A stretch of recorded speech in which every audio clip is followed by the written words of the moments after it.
Today we celebrate the recent completion of a 3-year, 3-phase renovation of the 27-hole Elmwood Golf Course facility. The improvements including realigning of holes, major grading and drainage improvements, concrete cart paths, a new irrigation system, a new 5-hole junior course, driving range renovation, and regrassing of all tees, fairways, and greens for consistent playing conditions from hole to hole. So it's been a very major renovation. The project was made possible by a partnership between the City of Sioux Falls and the Sioux Falls Regional Airport Authority. The renovation of the course allowed the Airport Authority to expand its runway safety area partially into the existing golf course and to bring the airport into full compliance with the latest Federal Aviation Administration safety rules. With the ribbon cutting ceremony today, we congratulate Elmwood Golf Course and Sioux Falls Parks and Rec on the renovation and thank them for their continued investment in the Sioux Falls Area Chamber of Commerce.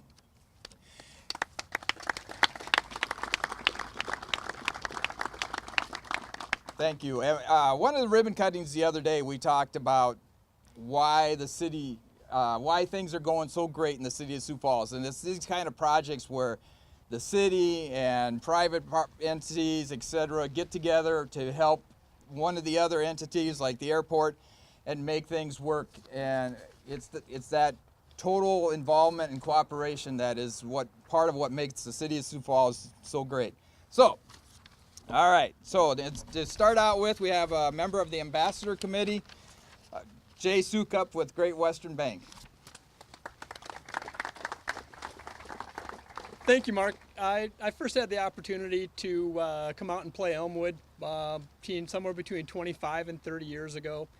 Back then, I thought Elmwood was an unbelievable, fantastic, beautiful course. And I'm proud to say as a Sioux Falls native that this course just keeps getting better and better with everything you've done. So on behalf of the ambassadors and the Sioux Falls Area Chamber of Commerce, I want to thank you for your long-standing membership with the Chamber and for everything that you've done to make this a better and better golf course throughout time. Thank you. Thank you, Jay. Now representing the Diplomat Committee, we have Derek Karski with Farmers Insurance Group, Karski Agency. Don, Tom, we appreciate you having us out here first and foremost. And, you know, we appreciate your investment, continued investment in the Sioux Falls Area Chamber of Commerce. And, you know, above and beyond that, in the continued investment in Sioux Falls in this area, which, you know, really is an entertainment area for Sioux Falls and a destination. You know, when you fly into Sioux Falls, you see the downtown skyline, the cathedral, the event center, and right underneath us, a beautiful, well-maintained golf course. And it's just amazing what you guys have done out here. Super fantastic. You know, I grew up playing this golf course, and I gotta apologize because I think I've hit every single tree in here at least once over the time. But, you know, always enjoyed it. Enjoyed growing up on the course. Amazing what you've done. Wish you the many more years of success and growth here, and look forward to it. So, thank you. Thank you, Derek. And now for a story from our Honorable Mayor Mike Cuther. You always have a story, right? Thank you. Kind of chomping at the bit on this one.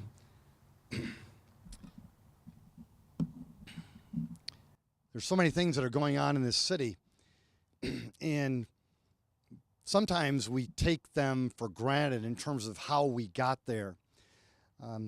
I'm not going to let you leave here today until you just get a flavor for how we got here.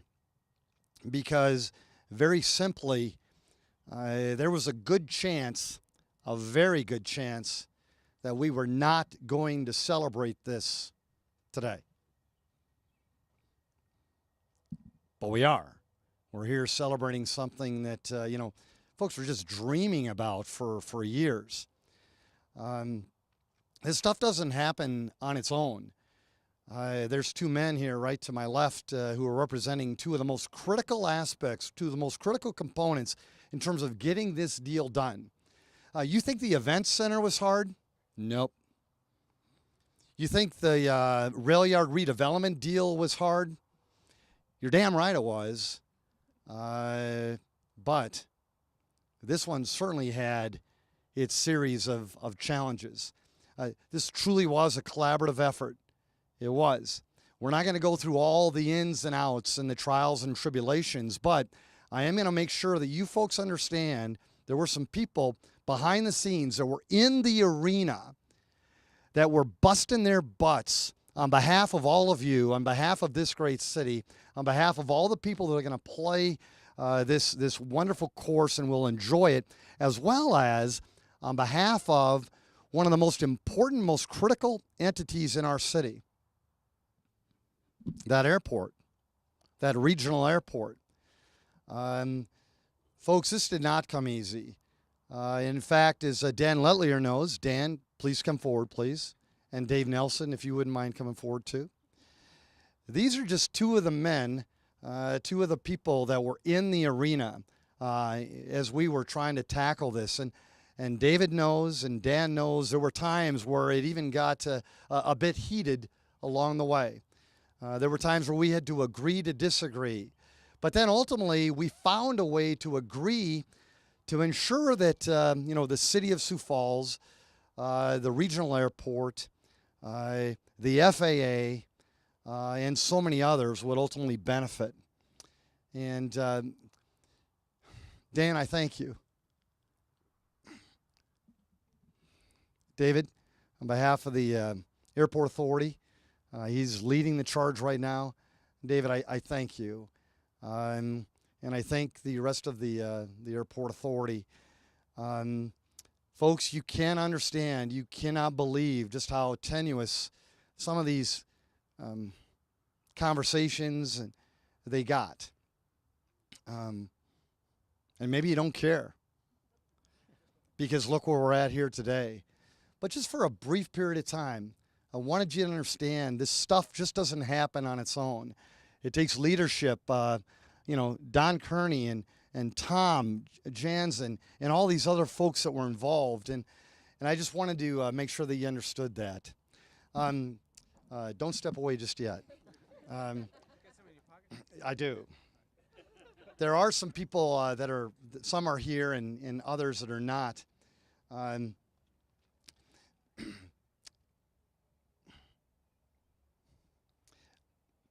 Oftentimes I get credit for a number of the good things that are going on here in our great city.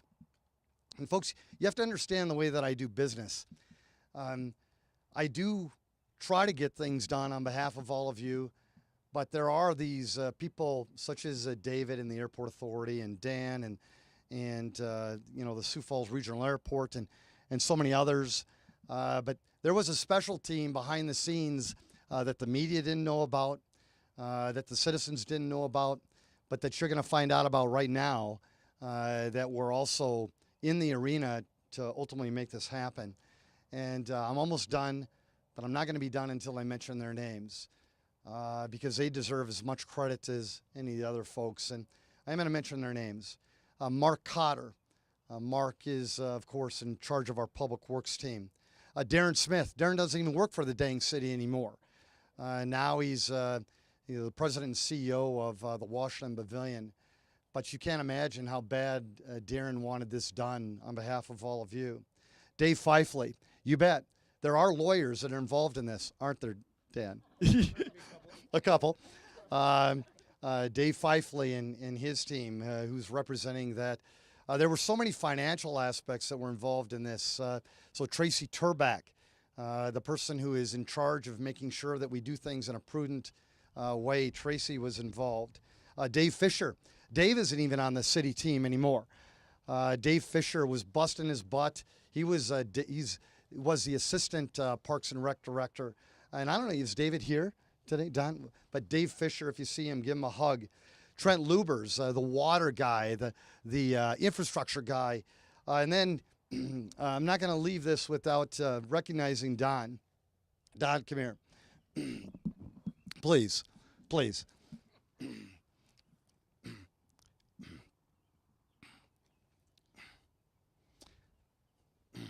I put a lot of pressure on people to ultimately get things done on behalf of all of you. Sometimes the people that are closest to me in that arena, like my directors, they bear the brunt of that pressure. But look what we've done, Don, David, Dan. If you don't mind, give David and the Airport Authority, Dan Letlier, the FAA, Don Kearney's team, and the City of Sioux Falls team, if you wouldn't mind, just give them a monster round of applause.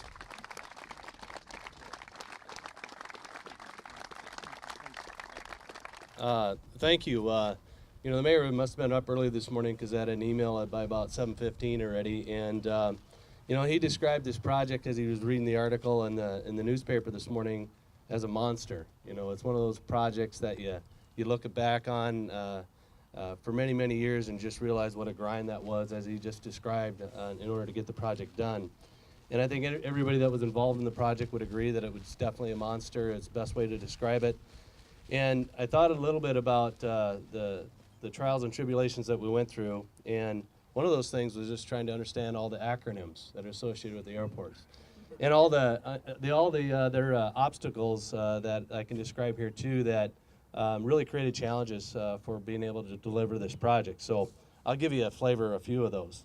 The FAA, the RSA, the OFA, which is kind of like the RSA, but not quite. There's a thing called a navigation easement that Mark Wiedrich and Dan taught me about. Glide paths or glide slopes or whatever that still is, I'm not sure. Municipal solid waste buried everywhere out here. Oxbows from the river. Buried Army barrack footings. Russell Street construction. Kiwanis Avenue construction. And yes, a little small disaster we had called an ice storm. So just to give you a flavor for some of the complexities of what goes on and how all this had to get pulled together, it's just really a tribute to everybody that was involved to really be able to pull it off. It goes down for me as one of the most challenging projects I've ever been involved with in my career, but also one of the most rewarding ones in my career. I think many of us probably lost a little hair. If we had gray hair, it probably turned another shade darker. But again, it was worth it in the end. There's so many people to thank, as the mayor's already alluded to, but Mayor Huther, obviously, he was always advocating to make sure we do it right. The city council members and their support and understanding of the need to get this done for the betterment of the community. The Parks and Rec Board, always having the best interests of the Parks and Recreation facilities in mind. The Golf Advisory Board, that many of you probably don't know about, but we had meeting upon meeting, and they gave us their full support the entire way. It wasn't an easy thing for them to sign on to, because you start telling them about, oh, we're going to take out 300 trees and you're going to be under construction for 3 years, and oh, by the way, we're going to have all this road construction at the same time.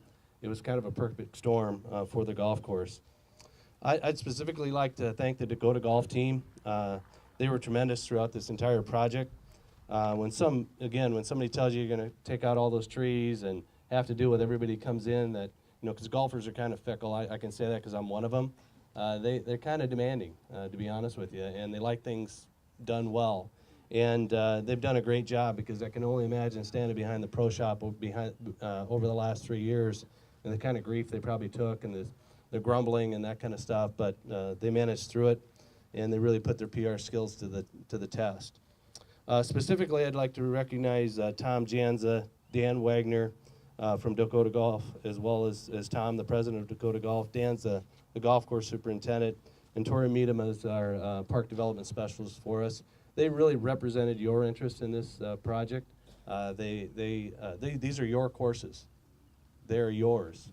They are the community's courses, and they really represented you as citizens in a big way to really make sure that we did it right the first time.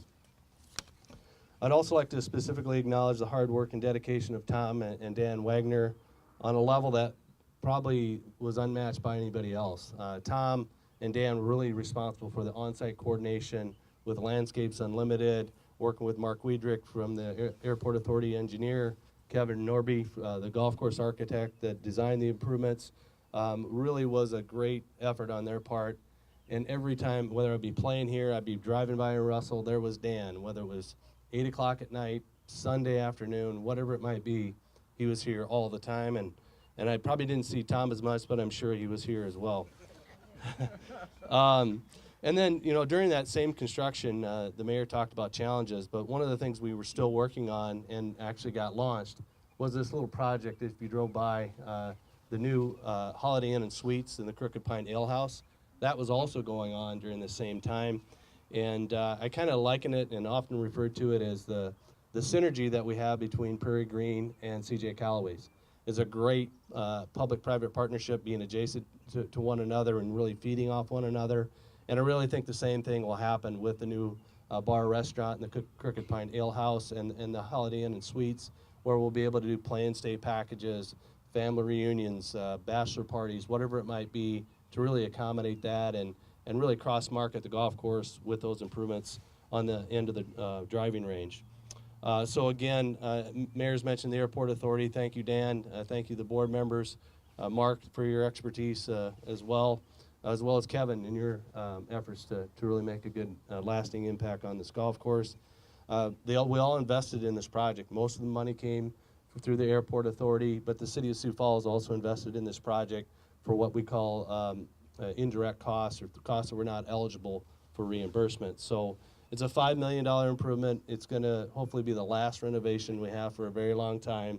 The golf course is almost 100 years old, and it's gone through a variety of different iterations during that time. And so again, they're your courses. Come play them, enjoy them, and support them in the years to come. Thank you.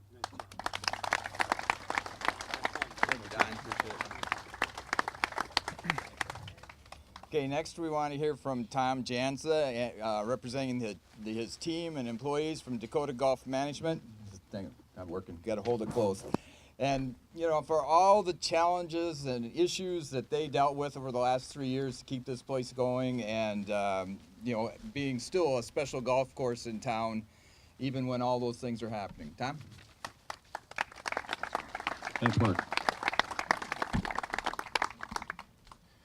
Well, when you have a long project like this, the programs get a little bit long. I mean, there are a tremendous amount of people to thank. I mean, they've been thanked. Everybody, I'll reiterate, the airport, the cooperation with the city, every department of the city. You know, but from my perspective, you know, obviously the people that we worked closest with on the ground, and I'd like them to come up here so everybody knows what they look like. They can shake their hands. Kevin Norby is the golf course architect, and his assistants, Dave and John, you come on up. Mark Wiedrich from Goldsmith Heck, engineer, and kind of trying to keep everybody. Referee maybe might have even been a good term for Mark.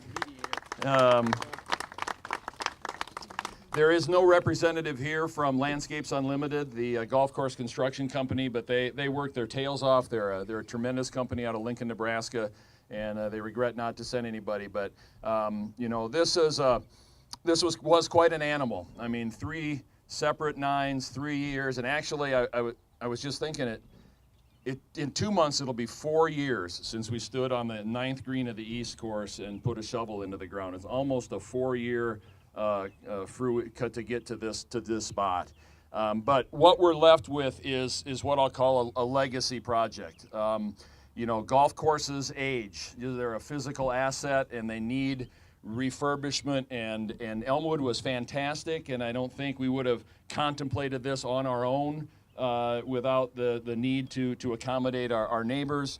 But once we did, and we all got together and made the decision and said, let's set Elmwood on a path of sustainability for the next 50 or 75 years. And so that's what this is. It is going to endure long after all of us are gone. They're going to be playing a fantastic golf course in a fantastic location next to a compliant airport where all the planes get to fly where they're supposed to fly. And so it's a huge deal. You know, my main focus here is to recognize all the people that have worked for me that Don alluded to, and I'm going to bring them all up here, but yeah, I am. Anybody that's one of my employees, get up here. They have, and this, you know, we operate 3 golf courses. Come on up. I don't care, from the grounds crew on up, and everybody in our company, which works with the city to manage these golf courses, you know, has played a part and played a role. My office manager, Ruth Benedict. There's some grounds crew guys, various and sundry. Dan Wagner, just raise your hand, and everybody should do that. Ryan Benda. Got a couple guys from Prairie Green, Norm Parsons and Jerry Peterson, who all of us have roots in every golf course that we operate. Norm was the former superintendent here. Jared grew up on the golf course. His dad played here forever. We are family. We are a company family. We're a family of golfers. And, you know, when you tackle something like this, it's to see it finally come to fruition is incredibly, rewarding. And there's still work left to do. You know, the golf courses don't spring into perfect shape overnight, and we've been on a pretty high test, quick track to do this in the amount of time that we did, and so that we still have work to do, but we love it. It's what we love and enjoy doing. In particular, Dan and Ryan and their staff, we have sodded in the middle of the night under Klieg lights. We have prayed for rain. Just as recently as last week, we were praying for rain. And as you talk to these guys individually, I mean, to construct and grow in a one phase of a golf course is a lot of finger crossing and a lot of things up, balls up in the air. To do this 3 years in a row and to come out with the product that we have and are given to the golfers is tremendous. And the other group, obviously, is the golfers, and I'll let Mila, as their representative, tackle, most of those. But we asked a lot of the golfers. This was not an easy ask. Don was right. I mean, everybody loved Elmwood. I mean, is there any other way that we could do it? And once there wasn't, well, if this is, we asked a lot.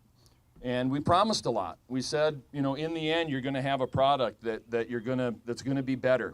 Not just as good, but that's going to be better. And Kevin Norby, in particular, as the golf course architect, did a masterful job of blending the old Elmwood with the new Elmwood. The holes that remain the same with the new ones that are built. It is a tribute to his organization that they came up with a design that everybody is going to enjoy for many years. So let's hear it for those guys.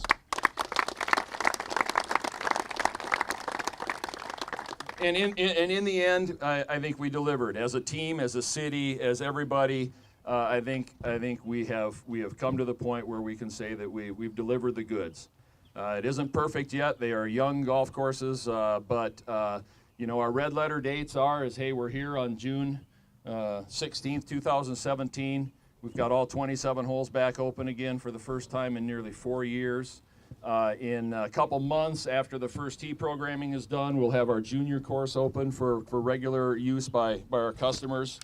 And kind of the culmination of that is a red letter date is that already in August of 2018, our friends from the South Dakota Golf Association, Wade Mary and Coralie Jorgensen from the first tee. Wade is understanding the desire to get back at Elmwood as a championship location and seeing even before a blade of grass has sprouted on the West 9, said I want to bring the amateur back here to showcase this golf course in 2018. So we appreciate that. And where's Terry Comstock? He's back by the board there. He's my retired partner. His father, Ev, was the pro here for 30 years. Terry succeeded Ev in 1976. I came to work for Terry in 1987. He's been a partner, a friend. I know he's been retired, but I've leaned on him heavily for advice through this whole project. And he, for his 30 years of service, also deserves a tremendous round of applause. And I appreciate his friendship and everything that he's done. So with that, I'll pass the mic back to Mark, and you'll hear from Mila Camshaw. I'll just introduce her. How's that, Mike? I already did. I kind of already did. Mila Camshaw is a longtime Elmwood golfer and has been associated with the Golf Advisory Board, who we run everything by to try, especially things of major importance like this. She's anxious to not be on anymore, but she has agreed to kind of hang in there through the culmination of this process, and we appreciate her service and give her your attention here for a couple minutes. Thanks, Mila. A couple minutes max. We didn't want to give Elmwood over to this project. We liked it just the way it was. We didn't want that first tree to go. We loved all the trees, but we had no choice. And now that it's over, sort of over, we're awfully glad we did. We've got a wonderful product out here. I love the flow. That's always been one of Elmwood's top #1 attributes, and they kept the flow, even with new holes, and we've got a wonderful East 9 to play. We've got 18 beautiful holes now. The improvements were wonderful. I especially want to thank Tom and his crew. We talk about a 3-year project. If we go back to when that first tree was marked for elimination, that's far more than 3.5 years. And so they've been under the gun by all of us, as he mentioned. We are whiners. We want things the way we want things, and we don't like rain when it's at our tea time, and they've accommodated us. And so now I'm pleased to welcome you all back to the new Elmwood, and thanks for coming.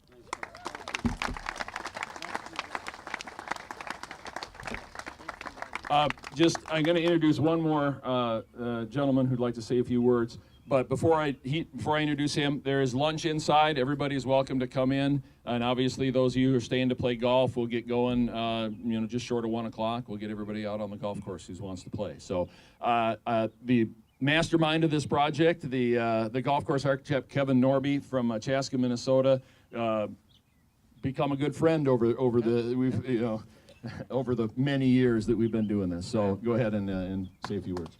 Great. Thank you, Tom. I asked to say just a couple things because this was, for us, was really a special project. Somebody from the Argus Leader called me yesterday and asked a few questions. And one of the questions he asked is, what was really unique or special about this project? And I said, if you read the paper, I think they probably played this quote or wrote this quote. Most of the time when we get involved in a project like this, it's because the course has become run down, it's not in very good shape, it needs repairs, it's just tired. And I said that was really not the case at Elmwood.